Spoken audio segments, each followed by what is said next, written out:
Aujourd'hui, je vous montre quelque chose d'assez efficace pour accélérer des vieux ordinateurs et faire que mes clients gardent leurs ordinateurs plutôt que d'en acheter d'autres. La plupart des ordinateurs d'il y a 5 ans étaient vendus avec des disques durs traditionnels à plateau. Ce que je propose, c'est d'installer des disques durs SSD.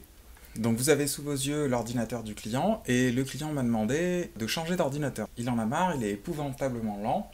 Et donc je lui ai dit, plutôt que d'investir 600 euros, 700 euros cette année, je te propose pour une somme bien plus petite de le booster en mettant un disque dur SSD. Là, je vous montre ce que c'est. Donc c'est le MX500. Il existe un modèle, le BX500, mais je le déconseille, un peu moins cher. Celui-là est vraiment très bien, très robuste et il fait 500 Go. Donc le but du jeu, c'est de copier l'ancien disque là-dessus, parce que évidemment mon client est attaché à ses données, il a ses petites habitudes, et là ça va rien changer pour lui, il va retrouver son ordinateur, mais qui va être beaucoup plus rapide. Alors je vais chronométrer l'ordinateur actuellement avec l'ancien disque, et on va lancer une page web, faire une recherche, et ensuite je vais installer le disque dur SSD, et on va faire exactement la même chose, voir si on a gagné du temps. J'appuie sur le bouton allumage, et c'est parti, je lance le chrono.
Voilà.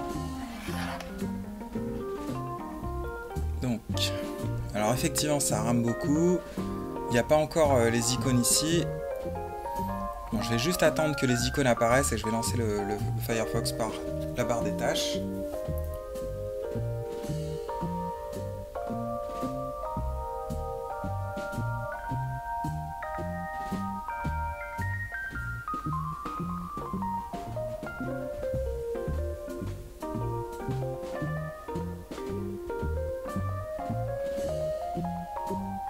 Voilà, j'ai les icônes, je lance Firefox.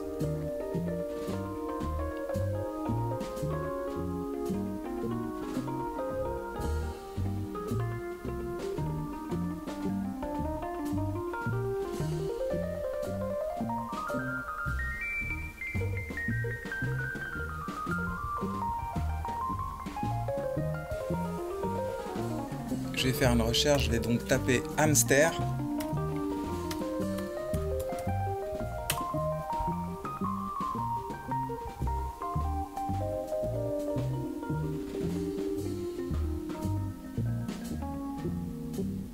Je prends le premier site.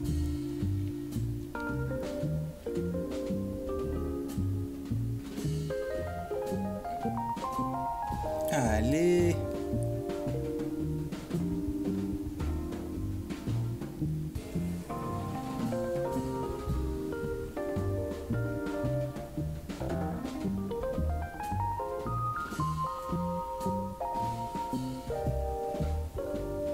Ah, ça veut pas, j'ai toujours pas la petite main qui affiche le lien. Ça rame, mais complet. Hein. Et le sablier, ça ne marche pas. J'en suis à 4 minutes 13 hein, pour juste atteindre un site. Alors j'ai fait exprès de faire ce petit défi d'ouvrir un site parce que arriver sous Windows n'est pas suffisant. Un ordinateur, ce qu'on fait, c'est on l'utilise, on va au moins sur un site, voilà. Et donc là, je peux arrêter le chrono. Donc là, je suis à 4 minutes 30 parce que bon, j'ai mis du temps à appuyer sur le bouton. 4 minutes 30, on va voir si on peut faire mieux que ça. Un truc flagrant qui montre qu'il faut installer le disque dur SSD, c'est le fait de voir ici dans les performances, le processeur ici qui est débordé, mais vous avez le disque qui est débordé aussi. Le processeur est à 38, le disque est à 99%. Le processeur, vous voyez, c'est un Intel Pentium N 3700, là, ça doit être une daube. Mais la mémoire, il a 4 Go, bon ça va, idéalement il faudrait 8, mais vous voyez que le disque dur, il est vraiment saturé, il a du mal à suivre. Donc le processeur, lui, on ne peut pas l'améliorer, enfin certains ordinateurs, on peut le déclipser et en mettre un autre, ça j'ai déjà fait, mais bon, je le fais rarement pour mes clients. Mais vous voyez ici que là, toujours le processeur se repose et il attend les données du disque. Maintenant, si par exemple, alors je vais vous montrer la configuration système si je peux, parce que là il est carrément débordé, j'arrive à peine à bouger la souris. Vous voyez là je bouge la souris, il a du mal à gérer tellement il est débordé. C'est une catastrophe hein, cet ordinateur. Donc ici je vais cliquer sur les paramètres et je vais vous montrer les informations système. Donc on est sur un Intel Pentium à 1,6 GHz avec 4 Go. C'est un Windows 10 famille, ça change rien de mettre un Windows 11, ça n'ira pas plus vite. Je vais juste vous montrer le disque dur aussi, parce que j'ai acheté un 500 Go. Alors après, j'aurais pu lui acheter un disque dur d'1 Tera, mais ça coûte plus cher. Je fais aussi par rapport au budget de mon client. C'est-à-dire que, je ne veux pas les assassiner pour la facture, donc j'essaie de faire le meilleur rapport qualité-prix. On voit que le disque, ce qui est utilisé, c'est 221 Go, et en plus, je pense que je peux récupérer une trentaine de gigas d'anciennes installations Windows.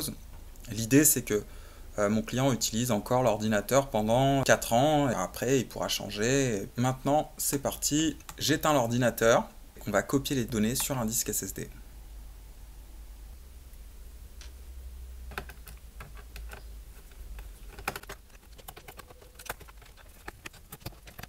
Donc là, il y a pas mal de vis. Il manque une trappe, mais n'empêche, je suis content qu'il y ait déjà des vis. Parce que les nouveaux ordinateurs extra plats où tout est soudé, bah, je peux rien faire. Et vous avez noté que maintenant, il y a des étiquettes à la Fnac, chez Boulanger, Darty, etc. qui s'appellent l'indice de réparabilité.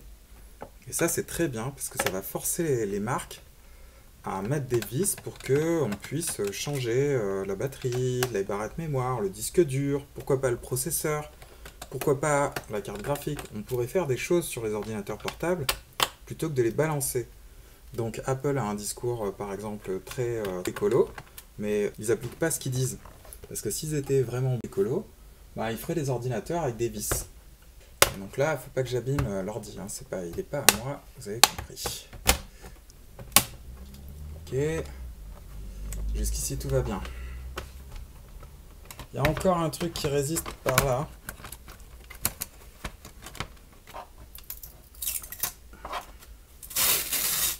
Ah ben voilà.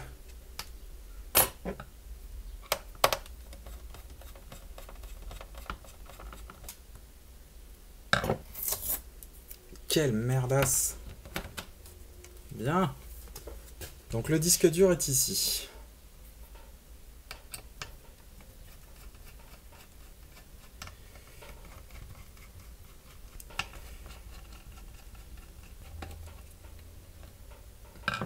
J'enlève les supports du disque, je les revisserai après sur le nouveau disque SSD. Ok, c'est bon. Bon, mais c'est parfait. Donc voilà, disque dur 1 Tera, Western Digital Caviar. Et donc je vais le remplacer par ça. Donc ça veut dire que je vais le remplacer par un disque dur 2 fois plus faible en capacité, mais 10 fois plus rapide. Voilà, vous voyez qu'il a les mêmes connecteurs, que je vais pouvoir le remettre à la place. Donc maintenant, je vais faire une copie de ce disque dans celui-là. Je vais pas faire un truc où je réinstalle Windows et tout ça, je pourrais, hein.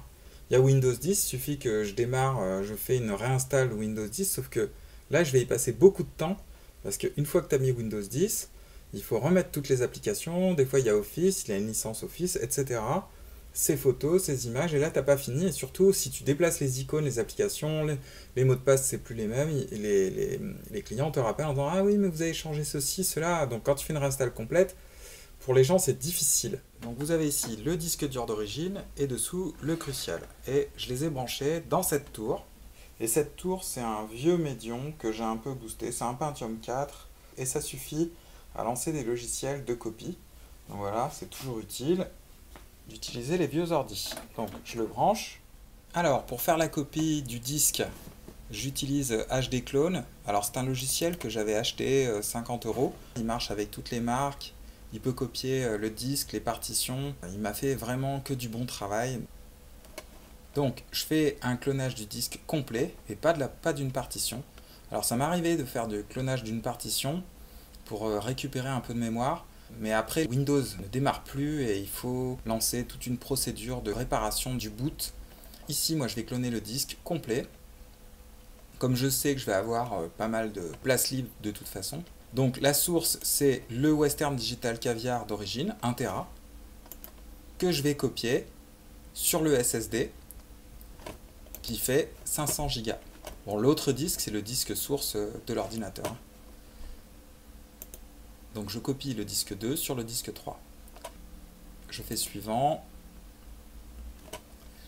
Ici, je suis d'accord avec l'ajustement qu'il fait. Il essaie de garder le maximum de place et vous avez plein de petites partitions qui servent au boot, etc. Mais l'essentiel de la place reste ici au milieu. Donc je fais suivant. Je laisse les suggestions de HD Clone et je démarre la copie. Donc je suis en Serialata sur un vieux Pentium 4. Les débits ici sont pas optimum. Je tourne autour de 50 mégaoctets par seconde et donc il en a pour 2 heures.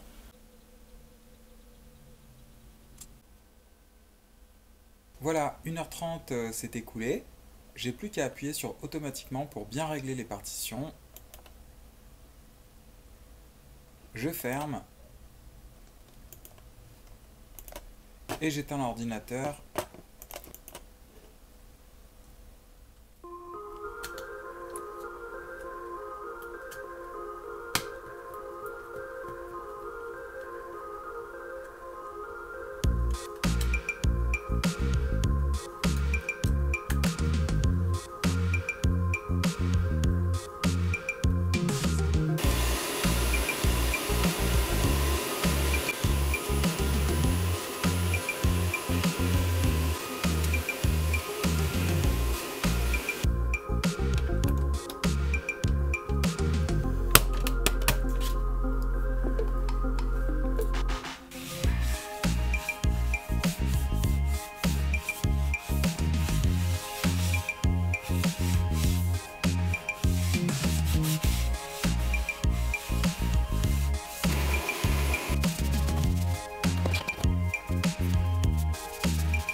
Donc, j'ai remplacé le disque dur que vous voyez ici par un disque dur SSD. J'ai tout remonté, j'ai un petit peu nettoyé l'ordinateur. Et maintenant, je l'allume. J'ai remis le chronomètre à 0 et on va voir combien de temps il nous faut pour lancer Windows, puis un navigateur et faire une recherche sur Google. Top départ.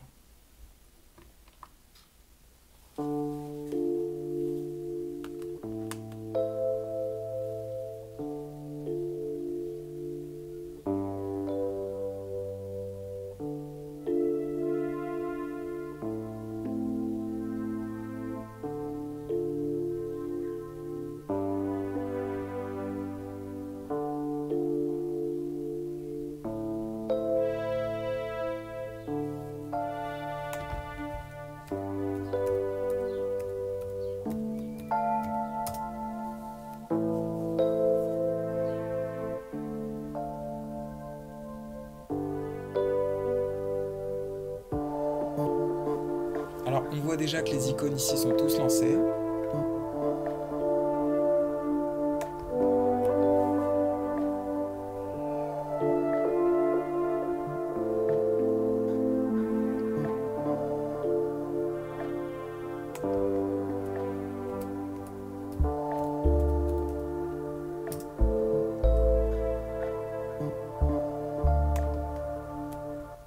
Et voilà.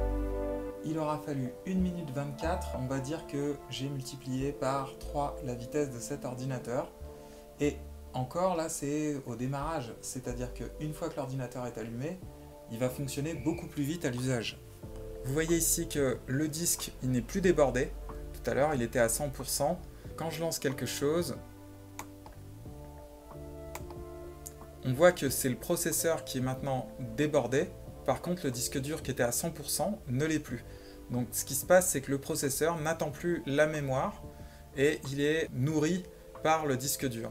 Donc on voit que le maillon faible désormais c'est le processeur. Ça veut dire que installer un disque dur SSD, c'est pas une chose à faire sur des petits ordinateurs. C'est-à-dire si vous avez un ordinateur qui a un petit processeur à 1,2, 1,3 GHz, ça finit toujours par se bloquer, se traîner parce que vraiment le processeur n'est pas assez efficace. On voit qu'on vient quand même de multiplier sa vitesse par 3 et à l'usage je pense que mon client va être content. Donc voilà une technique pour vraiment donner une jeunesse aux ordinateurs, mais c'est une chose qu'on ne peut plus faire maintenant puisque maintenant tous les ordinateurs qui se vendent sur le marché ont un disque dur SSD. Alors il faut se méfier parce que des ordinateurs à tout petit prix genre à 300 euros, ils ont un disque dur SSD. Et justement, comme ils ont un disque dur SSD, tout le reste c'est de la merde parce que ça permet de faire un ordinateur fonctionnel. Par exemple, j'ai vu des ordinateurs neufs en 2022 à 1,1 GHz, ce qui est très faible. Et donc, il ne faut surtout pas acheter ce genre de modèle. Et à la rigueur, il vaut mieux un modèle ancien avec un processeur qui va suffisamment vite et changer le disque. Et là, ça vous donne un ordinateur bien meilleur qu'un neuf à 300 ou 400 euros. Voilà, si on veut un bon ordinateur de nos jours, je pense que c'est plutôt dans les 600, 700 euros. Mais là, vous voyez, celui-là, je lui ai donné un sacré coup de pouce. Je vous dis à la prochaine vidéo. Salut!